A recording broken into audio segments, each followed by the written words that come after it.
이해란TV 오늘 사회 맡은 임수환입니다.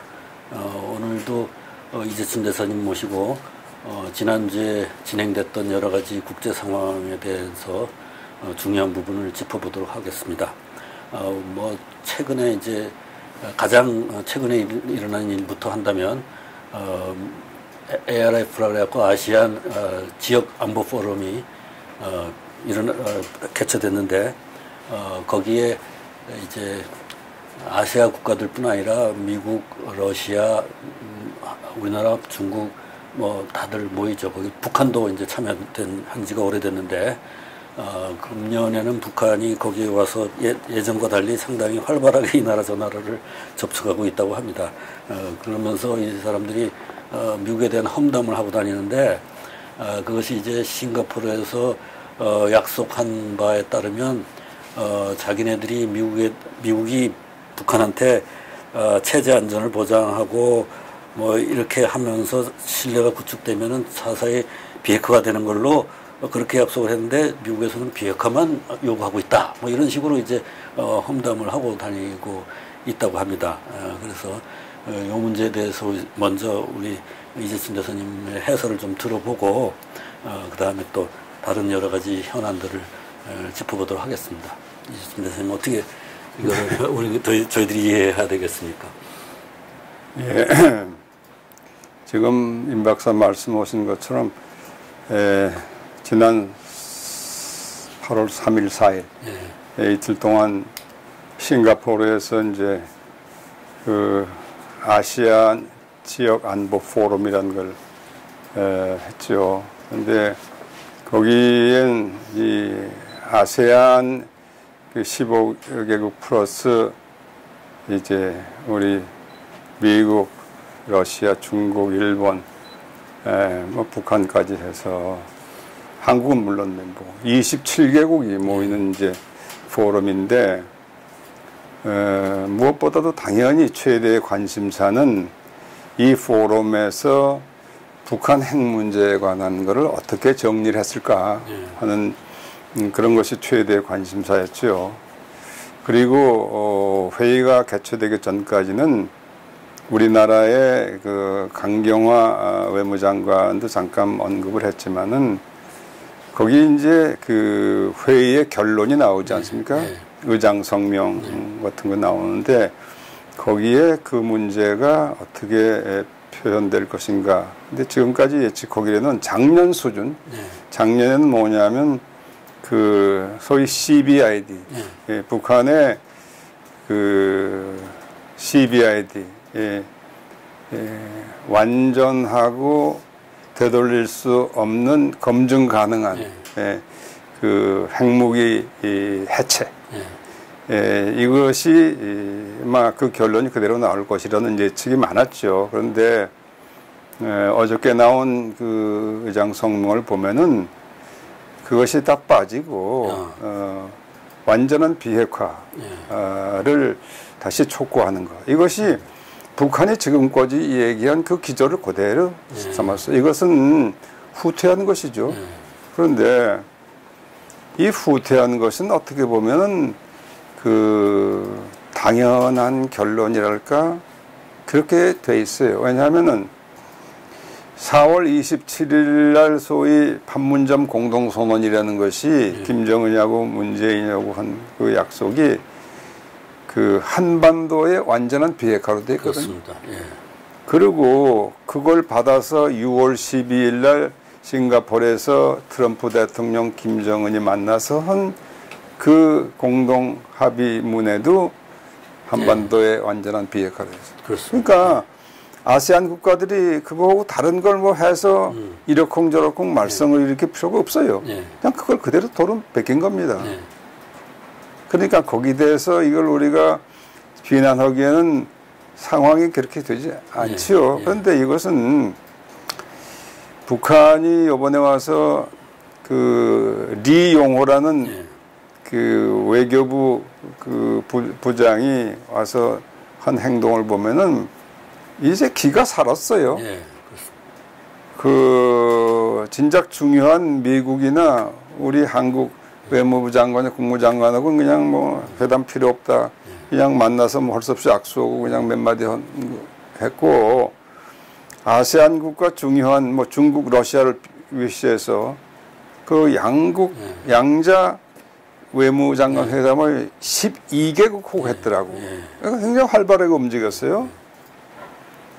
물론 그렇다고 해서 그 12개국이 다 북한의 페이스에 그냥 그대로 놀아놨다고는 생각할 수 없지만은, 지금 아세안 국가라는 것은 우리하고도 관계 있지만 대부분 그 양쪽하고 관계를 맺고 있죠. 북한하고도 맺고 있고, 거기엔 또 중국의 입김이 센 것입니다. 그렇기 때문에 이번 그 아세안 그 안보 포럼의 그 흐름이 중국, 북한, 한국은 뭐 엉거주춤 하다 그럴까, 북한 편이라 그럴까, 그 기류에 그냥 그대로 휩쓸려 간 것 같은 기분이 들어요. 근데 그러면 이제 북한 비핵화라는 건 일보도 전진을 못하고 정체 상태에 빠진 게 되는데, 이것이 과연 트럼프와 김정은이 약속한 그 약속에 합쳐오는 것이냐. 지금 양쪽에서 다른 얘기 나오지 있잖아요. 리용호는 리용호대로 이번에 아세안 그 한 포럼에서 굉장히 미국을 비판하는 연설을 했어요. 미국하고 약속은 체제 보장을 해주고 경제 협력을 해주고 뭐 종전 선언을 해주고 이런 것하고 북한의 비핵화를 동시적으로 신속하게 단계적으로 이렇게 한다. 그거 뭐 석 달 전 입장하고 똑같은 거예요. 그거 그대로 읊었어요. 근데 미국이 자기가 할 일은 하지 않고 자꾸 저 핵무기 해체라는 소리만 하고 있다. 앞으로는 미국이 움직이지 않는 한 북한도 한 발짝도 움직일 수 없다. 아주 강경한 그 얘기를 했는데, 이거 정말 한심한 일이죠. 근데 임 박사도 그 뉴스를 들었을 거예요. 어저께인가 그 존 볼턴 국가안보보좌관이 폭스뉴스하고 한 그 인터뷰를 보면은, 원래 1년에 그 비핵화를 완성하겠다 한 것은 미국 측이 한 얘기가 아니라 북한 측이 먼저 한 얘기다. 누가 했느냐? 4월 27일 날 문재인하고 김정은이가 만났을 때 그때 얘기를 한 거다. 이렇게 털어놨어요. 그렇다면은 이게 정말 이상한 거예요. 진짜 김정은이가 그런 얘기를 했는지, 그럼 그걸 미국 측에 누가 귀뜸을 했겠습니까? 한국 측에서. 한국 측에 귀뜸했을 거 아니에요? 그러니까 이게 모든 것이 뒤틀어지고 있는 것이 바로 그 시발점부터 잘못됐다는 생각을 하지 않을 수 없어요. 우선 미국의 트럼프하고 김정은이 그 회담 그 다리를 놔준 게 바로 정의용 특사단이 북한에 가서 3월 달에 가서 거기서 받아 적어 가져와서 북한의 완전한 비핵화는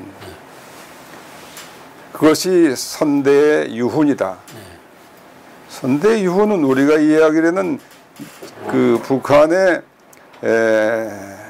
핵 보유국 그 입장이 선대의 유훈이고, 사실 그것을 완전한 비핵화가 선대의 유훈이다, 이런 걸로 뭐 이렇게 색칠을 해가 잘못 전달한 거죠. 그 북한 트럼프 대통령한테.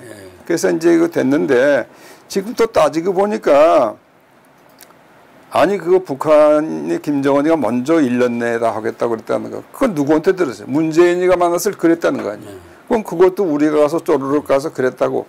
그러니까 전부 이게 진실을 얘기하지 않고 색칠을 하거나 왜곡하거나 그렇게 해서 전한 것밖에 안 되는 거예요. 그럼 이게 뭐가 되는 거예요? 문재인 정권이 완전히 거짓말한 것, 북한 대변한 것밖에 더 되겠어요? 그러니까 거기서 모든 것이 지금 맥히고 있는데, 그럼 이 상황이 그 어떻게 풀릴 수 있느냐 참 답답합니다. 우선 그렇게만 말씀드리죠. 그러니까 일단 그 지금 말씀하신 이 애초에 미국과 북한이 같은 사안에 대해서 다른 이야기를 각자 하게 된 원인을 제공한 게 그 사이를 중매했던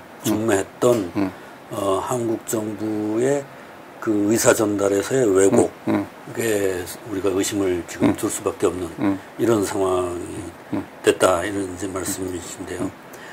그런데다가 이제 또 한국 정부가 그 유엔의 그 대북 제재를 위반하는 석탄, 북한산 석탄의 불법 반입을 했다는 그러한 증거가 이제 국제적으로 나오고 그거를 지금 한국 정부가 조사를 하고 있는데 그 조사 과정이 너무 느리고 명확하지 않고 그래서 우리가 알고 있는 것보다 국제사회 유엔의 안보리 측에서는 한국 국민들보다 지금 더 많은 걸 알고 있는 것 같고 국제사회에 대한 경제 제재 문제가 어떤 식으로든 물밑에서 지금 표면화되기 직전의 상황이 아니냐 이런 지금 추측도 여기저기서 난무하고 있습니다. 그래서 한국 정부가 지난 연초부터 대북 또 대미 외교에서 그 행한 말과 행동이 다르게 한 이런 것들이 우리에게 어떤 그 후과를 미치게 될지 모른다는 이런 두려움 같은 게 지금 많은 사람들 이야기하고 있습니다. 임 박사님 지적이 맞죠. 지금 유엔 회원국 193개국이 다 유엔 안보리의 제재 그 결의안 이것은 지켜야 할 법적인 의무가 있거든요. 그것은 국내법과 동일한 효력을 가집니다. 그래서 지켜야 되는데 당장 그 가장 직접적인 피해 당사국인 대한민국부터 그 제재 결의 그 정신에 맞도록 행동을 하고 힘을 보태야 되는데 거꾸로 그 제재망을 허무는 이런 구멍을 여기저기 뚫고 있었다. 그게 이번에 그 바로 유엔 안보리 제재위원회에 있는 그 전문가 패널에서 그 다 조사를 해가지고 그걸 이제 밝힌 거 아니겠습니까? 제가 그 밝힌 그것을 구체적으로 한번 이렇게 훑어본 일이 있는데 예컨대 그 거기서 이름이 정해진 배 이름이 다 수십 척 이름이 나옵니다. 그게 어느 날 몇 시에 어디 한국에서 어디로 갔다 또 이거 다 그대로 날짜별로 나와 있어요. 그것이 몇 페이지 이렇게 됩니다. 물론 한국 사람들은 모르죠. 근데 그것을 유엔이 그런 문서를 통해서 그렇게 발표를 했다는 것은 그 한국 정부에 대한 엄중한 경고지요. 그리고 그것은 이제 제재를 위반한 것 되니까 제재를 위반하면 어떻게 되느냐. 그러면 이제 제재를 받게 되겠죠. 그 제재가 여러 가지 종류가 있습니다. 뭐 그 제재 종류까지 지금 나온 건 아니지만 이제 경고를 한 건데 그걸 지금 중요한 것은 우리 민간 회사들이 그런 걸 이제 예컨대 모르고 했다. 석탄을 모르고 받았다. 그것이 북한산인지는 모르고 러시아산인 줄 알고 받았다. 근데 이것은 그게 해명이 안 돼요. 그건 그 석탄의 질을 다 보면은 그것이 어디에서 생산된 것이 다 나오게 돼 있어요. 그리고 지금 그게 뭐 석탄이 뭐 처음에는 9,000톤이라고 하다 지금 뭐 3만 톤 뭐 얘기도 여러 가지 자꾸 늘어나는데 그건 우리가 자꾸 그걸 감추면 감출수록 이제 국제사회나 유엔에 대해서 또 거짓말을 다시 하는 것에 대해서 그렇죠. 이 국제사회가 가장 혐오하는 것은 개인은 몰라도 국가가 거짓말을 하는 거 이거 참을 수 없어요. 그건 정말 큰 제재를 받을 수밖에 없게 됐어요. 더군다나 지금 거기 거론되어 있는 회사 중에는 한국전력이라든지 포항제철이라든지 뭐 이런 이름들이 오르락내리락 하는데 그게 정말 사실로 나타나서 그것이 전부 허위로 거짓말로 그런 것이 밝혀지면은 그건 이제 우선 미국이 그 특별 자체적으로 그 독자 제재 내용이 있죠. 거기 이제 큰 제재 내용은 미국하고 앞으로 거래 못합니다. 예컨대 포스코가 거래 못한 한국전력 더 나아가서 그 금융망을 다 폐쇄하게 돼요. 그러면은 지금 관여된 것이 이 금융감독원도 개입이 된 거로 돼 있거든요. 아, 금융감독원. 예. 그럼 금융감독원이나 포스코나 이게 전부 대한민국의 경제를 다 이렇게 지탱하고 있는 다 핵심적인 그런 기구들인데 그에 관해서 제재를 받는다 그러면은 이게 뭐 큰 문제입니다. 정말 큰 문제가 아닐 수 없어요. 그래서 그렇지만 지금이라도 상황을 여태까지 그냥 미루고 거짓말하고 있는데 지금이라도 그 진실을 밝히는 게 중요해요.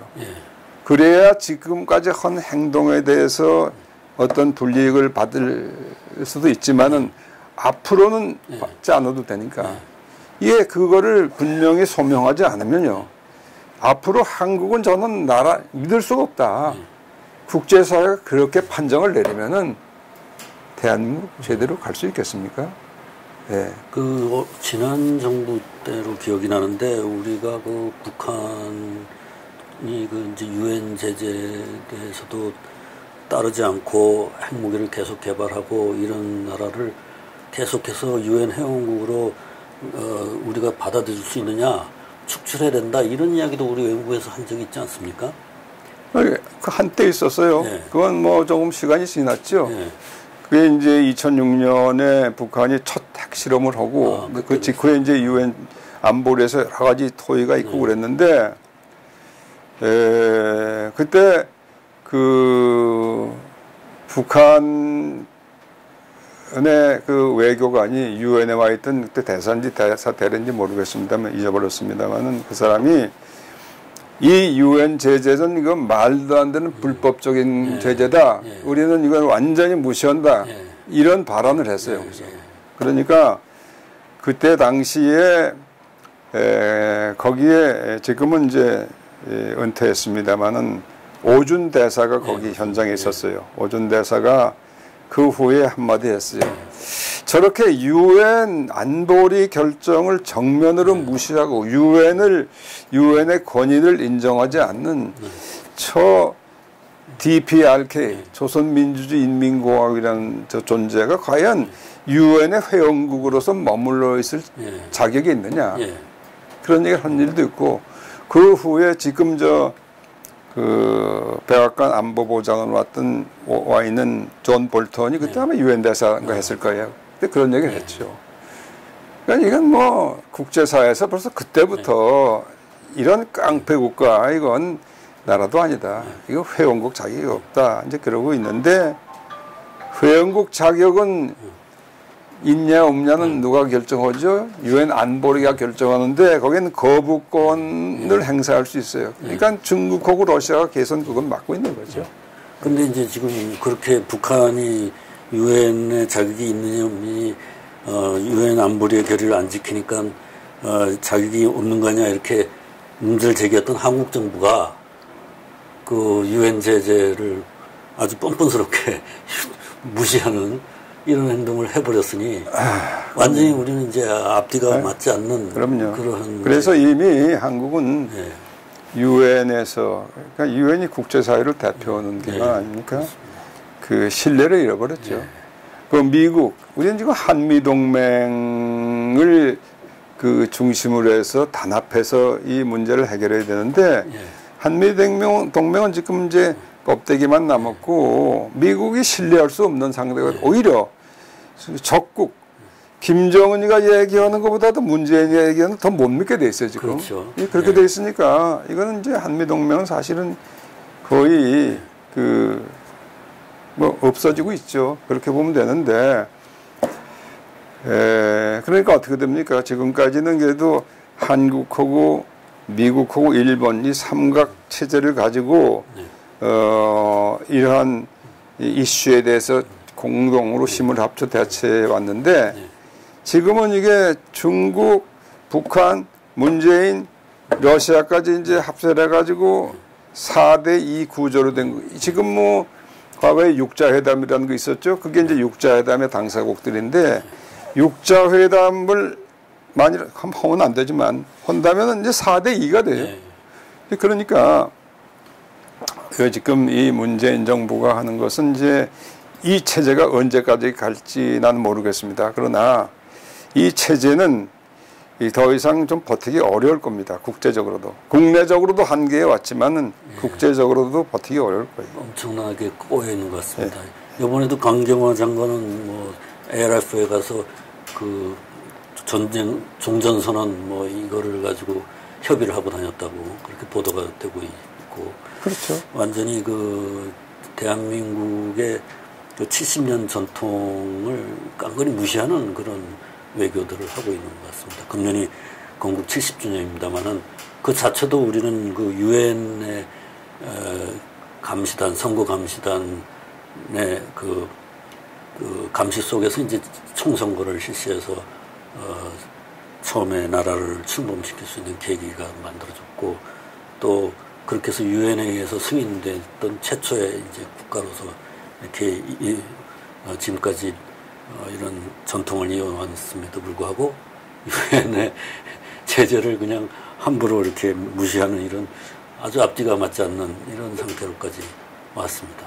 그렇죠. 이거 뭐 강경화 장관이 그 소위 종전선언에 관해서 중국하고도 미국하고도 뭐 협의를 많이 했다. 뭐 이런 얘기를 하죠? 예, 그렇게 말하고 있습니다. 공식적으로. 그럼 무슨 협의를 했느냐? 예. 미국은 종전선언 지금 할 수가 없다는 거 아닙니까? 네, 그렇죠.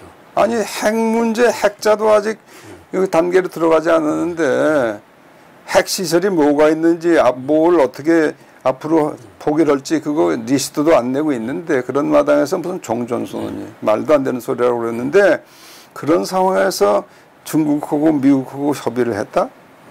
그럼 뭐예요? 그 중국하고 김정은하고 문재인하고 셋이 합해서 이제 미국을 어떻게 보면 그 끄집어내느냐 하는 얘기를 한 거에 지나지 그렇죠. 않죠? 아주 듣기 거북한 얘기예요. 그리고 더군다나 이용호라는 그 북한의 외무상이 있잖아요. 네. 그 사람을 또 아주 극찬했더라고. 네. 무슨 말을 했냐면 뭐 진중하고 그 뭐가 뭐 어쩌더라 그 내공이 확실한 사람 같다고. 네. 뭐 이런 아주 그 이상한 얘기를 했어요. 네. 그건 마치 이낙연 총리라는 사람이 어디 가가지고 이 김정은이가 이 민생 현장을 챙기는 걸 보니까 네. 이거 북한이 확실히 변했다. 네. 가장 큰 변화는 그것이다 이렇게 얘기했는데 이것도 참 헛소리죠. 북한을 너무나도 체제를 모르는 소리 아닙니까? 그러니까 이런 모든 것이 지금 이제 대한민국의 그 외교가 이제 벽에 부딪혀 있다 하는 것을 단적으로 이제 말해주는 현상들인데요. 이거 타개할 방법, 아까 건국 70주년 말씀하셨지만은 이 정부가 건국 70주년을 부인하잖아요. 그렇습니다. 부정하잖아요. 내년이 100주년이라고 그러잖아요. 100주년. 그럼 나라가 대한민국이 없다는 얘기거든 지금. 그럼 100년, 99년 전에 세워진 대한민국이 그럼 말도 안 되는 얘기 아니에요. 그런데 건국 70주년 지금 광복 73주년을 뭐 기념을 한다는 거 아니에요 지금? 합니까? 안 합니까? 나도 확실히 모르겠는데. 하는 신용은 내겠죠. 아니 그러면 대한민국이 1948년 8월 15일 건국해서 초대 1대 대통령 이승만 대통령 시작해서 지금 쭉 오늘이 19대 대통령이에요. 그럼 지 19대 대통령이 그럼 199년 전에부터 났다는 얘기예요? 이게 무슨 소리예요? 지금 이미 그러한 이 문재인 정권의 자세가 대한민국이라는 그 국채를 완전히 부인하는 거란 말이죠. 거기서부터 이제 외교가 잘못된 방향으로 가는데. 그렇지. 외교가 다 그래서 거기서 이제 그 심부름하는 밑에 아이들은 전부 거기 따라가고 있으니 지금이라도 어쩌게 대한민국 여기 건국 70주년이 아니냐고 목소리를 내는 놈이 한 놈이라도 있어야 될 거 아니야, 정부에. 그렇죠. 그러니까 48년 건국을 부인하게 됨으로써 국가 이익에 대한 개념이 다르게 규정이 되고 그 다르게 규정된 변조된 국가 이익을 추구하는 게 외무가 돼 버리고. 글쎄 말이에요. 그러니까 그렇게 하다 보니까 외무부 장관은 그 북한 외무부 장관을 칭찬하고 다니는데 그 미국에서도 트럼프 대통령이 김정은을 가끔 칭찬하지만은 트럼프 대통령 이외에 다른 지도자들은 다 그 반대 얘기를 하지 않습니까? 거기는 분명히 자기네 국가 이익이 딱 규정돼 있고 하나의 그 전략상 그 최고 통치자가 전략상 하는 얘기라는 게 다 알고 있는 건데 여기는 그 트럼프의 그 전략상 하는 외교적인 술사를 그대로 가지고 와서 친북 발언을 국가 지도자가 해버리는. 글쎄 그러니까 한심한 정부죠. 그 트럼프 대통령이 하는 거에 대해서 우리가 때때로 불만도 좀 있고 그렇지만은 전체적으로 이 가져가는 그 상황을 지켜보면은 이번 ARF 그 싱가포르 회의에서도 잘 나타났지만은 거기 폼페이오 국무장관은 딱 부러지게 얘기를 하거든요. 그렇습니다. 예? 이 비핵화 진전이 없으면은 제재는 절대 해제할 수 없다. 그냥 가는 것이다. 분명히 얘기를 하잖아요. 그리고 ARF 모든 멤버들한테 그렇게 주의를 한 게 있잖아요. 그건 그대로 가는 것이다. 그 이제 ARF라는 거는 그냥 무슨 결의할 수 있는 기구가 아니고 그건 아니죠. 그냥 이렇게 협의하는 그렇죠. 만나서 인사하고 의견 나누는 데니까. 그렇죠. 그건 무슨 구속력이 있는 거 아무것도 없어 선언적인 거고 그런데 거기서 미국은 미국의 그 스탠스를 분명히 이제 밝히잖아요.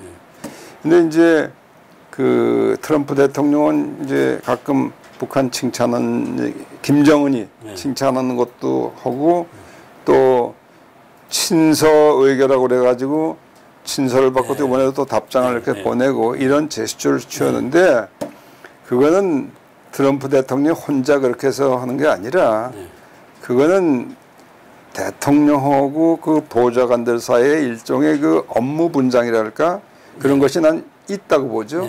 지금 존 볼턴 국가안보보좌관이나 폼페이오 국무장관이나 또 매티스 국방장관이나 여기 온 해리 해리스 주한 미국 대사나 그 라인업이 있단다. 그 라인업은 강한 얘기를 하고 그러니까 이게 이 사람들은 채찍을 가지고 이제 있고 트럼프는 그 당근을 이제 조금씩 하는 그것이 다 지금 하나의 조화를 이루어서 가져가고 있는 거라고 보거든요.